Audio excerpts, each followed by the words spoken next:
These car brands didn't just fail, they vanished. Once seen in every American driveway, they're now dead, dying, or desperately clinging to relevance.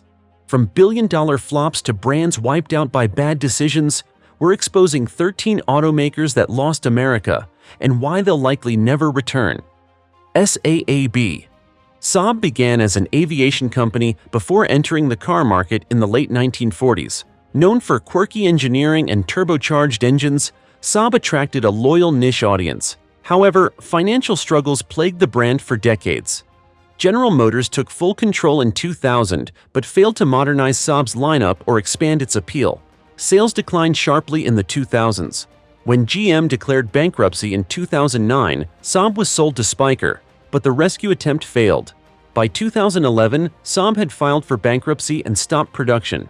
Its lack of mainstream appeal, high production costs, and dated designs made survival difficult. Today, the Saab name is defunct in the auto world. Pontiac. Pontiac was once a performance brand under General Motors, best known for muscle cars like the GTO, Firebird, and Trans Am. It held a strong identity in the American market for decades. However, by the 2000s, its lineup became muddled with rebadged GM models that lacked excitement. Sales dropped as consumer interest shifted to SUVs and imports. When GM filed for bankruptcy during the 2008 financial crisis, Pontiac was marked for elimination. Production ended in 2010, and the brand was phased out entirely. Although some vehicles, like the G8, received praise, they arrived too late to reverse the decline. Pontiac's demise was less about one bad car and more about years of missteps. Saturn. Saturn launched in 1985 as a bold experiment by General Motors to compete with Japanese imports. It promised a different kind of car company, one focused on no-haggle pricing and customer service. Initial success followed, with unique models and solid brand loyalty. But over time, Saturn's independence faded. GM began assigning it rebadged vehicles from other divisions, weakening its identity. Innovation stalled, and the brand lost its distinct appeal. By the late 2000s, sales declined, and GM decided to shutter Saturn during its bankruptcy proceedings. An attempted sale to Penske Automotive failed, and production ceased in 2010. Saturn's story is a reminder that novelty must be backed by long-term innovation. Without a clear role inside GM, it simply disappeared from the marketplace. Hummer, original ICE models. The original Hummer brand, inspired by military Humvees, launched in the early 1990s with massive vehicles like the H1, H2, and H3. It symbolized excess perfectly, with big engines, bold styling, and poor fuel economy. In the early 2000s, Hummer had a moment of popularity, but rising gas prices and growing environmental concerns turned the tide. Consumers began favoring more fuel-efficient and practical SUVs. The 2008 recession accelerated Hummer's decline. General Motors, under bankruptcy restructuring, discontinued the brand in 2010 after a failed attempt to sell it to a Chinese firm.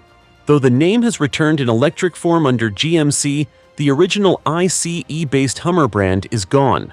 Mercury. Mercury was once Ford's middle child brand, slotted between Ford and Lincoln. For decades, it served as a step-up option for customers seeking a bit more luxury without the premium price. But as Ford's mainstream models grew more refined, Mercury's role became redundant. Vehicles like the Milan and Mariner were barely distinguishable from their Ford siblings, offering little reason to spend more. By the 2000s, Mercury had no unique identity, no standout product, and no marketing momentum.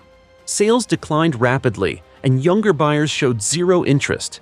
In 2010, Ford announced it would shutter Mercury completely, choosing to focus on the Lincoln brand instead. Scion. Scion was Toyota's bold attempt to win over younger first-time car buyers in the early 2000s. With edgy styling, affordable pricing, and quirky marketing, Scion initially found success with models like the XB and TC. But over time, its core audience moved on, and the brand failed to keep up. Newer models like the IM and IA were simply rebadged Toyotas, stripping away the brand's original appeal. The lack of performance options and increasingly bland design hurt credibility among enthusiasts. Sales plummeted, and by 2016, Toyota pulled the plug, folding Scion models into its main lineup. What began as a youth-focused experiment couldn't evolve fast enough. In the end, Sign couldn't survive without a clear identity or a loyal customer base. Fisker. Fisker Automotive promised a revolution in electric luxury. Its first car, the Karma, blended striking design with hybrid electric innovation.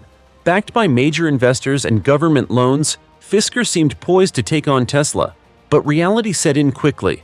Production delays, battery issues, and supplier problems plagued the launch. Early owners reported reliability problems, and the company burned through cash without meeting delivery targets. In 2013, Fisker filed for bankruptcy. Chinese auto parts giant Wanxiang later bought the assets and relaunched the brand as Karma Automotive, but it never recaptured the original momentum. Henrik Fisker has since started a new company, Fisker Incorporated, with a fresh lineup. But the original Fisker? It remains one of the clearest examples of EV ambition failing to meet execution. DeLorean. The DeLorean DMC-12 became a cultural icon thanks to Back to the Future, but the car itself was plagued with problems from the start. Its gull-wing doors and stainless steel body stood out, but the vehicle was underpowered, overpriced, and poorly built. Backed by British government loans and led by ex-GM executive John DeLorean, the company struggled to meet production quality standards. Legal troubles and slow sales piled up. When DeLorean was arrested in an FBI sting, investor confidence vanished. The company filed for bankruptcy in 1982, just a year after production began. Despite its pop culture fame, the DMC-12 never made a dent in the mainstream car market. Today, it's a collector's item, but never truly a commercial success. Maybach. The original Maybach revival was Daimler's attempt to create an ultra-luxury brand that could rival Rolls-Royce and Bentley. Introduced in the early 2000s, models like the Maybach 57 and 62 offered opulent interiors, powerful engines, and chauffeur-class rear seating. But despite the craftsmanship, buyers stayed away. The cars looked too much like stretched Mercedes S-Class, and the Maybach name lacked the prestige needed at its $300,000 plus price point. Sales were weak from the beginning, and by 2013, Daimler shut the brand down. It was later revived as a luxury sub-brand under Mercedes, but never again as a standalone company. Plymouth. Plymouth was once one of Chrysler's best-selling brands, known for iconic muscle cars like the Barracuda and affordable sedans for middle-class families. But by the 1990s, Plymouth's lineup had grown stale, with badge-engineered vehicles that overlapped with Dodge and Chrysler offerings. There was no clear reason to choose Plymouth. Sales dropped year after year, and Chrysler increasingly prioritized other brands in its portfolio. Even the quirky PT Cruiser, originally intended for Plymouth, was launched as a Chrysler instead. In 2001, the decision was made to phase out Plymouth entirely. The brand's identity, once centered around value and youthful design, had faded. Its exit marked the end of an era for a nameplate that simply couldn't keep up with changing expectations. Oldsmobile.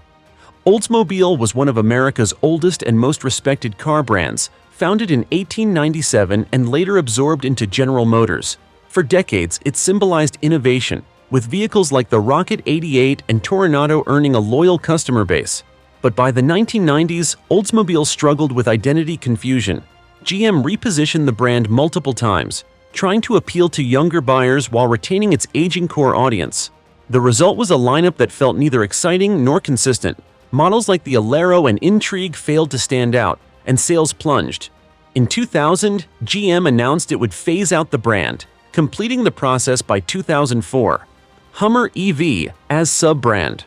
General Motors brought back Hummer in 2020 as an electric sub-brand under GMC, hoping to rebrand its gas-guzzling legacy with electric performance. The Hummer EV debuted with bold specs: over 1,000 horsepower, crab-walk steering, and cutting-edge off-road tech. But reality hasn't matched the hype. The vehicle is heavy, expensive, and limited in availability. Hummer EV sales were underwhelming, and production lagged due to supply chain constraints. Its six-figure price tag and massive size alienate many EV buyers who prioritize efficiency and affordability. While technically impressive, the Hummer EV appeals to a narrow audience and struggles to gain traction in a rapidly evolving market. Unless GM repositions it, this second Hummer era may quietly fade like the first. Smart. The Smart car brand launched in the US with big hopes for tiny cars. Backed by Mercedes-Benz, Smart introduced the Fortwo, a microcar built for dense urban environments. Initially, its novelty drew attention, especially with rising gas prices in the late 2000s. But the excitement didn't last. American buyers found the car too small, underpowered, and impractical for highway use. Safety concerns, limited cargo space, and awkward styling turned many away. Even as an electric-only brand in later years, Smart couldn't gain momentum. Sales dwindled, and in 2019, Mercedes pulled the plug on Smart's US operations. While it continues in some global markets, Smart's US story serves as a reminder that size, price, and novelty are no match for functionality in American garages. These brands prove that even history, hype, or innovation won't save you if you lose sight of the buyer. Which of these did you drive or wish you had before they disappeared? Oh, and if you liked this video, you will like this one as well.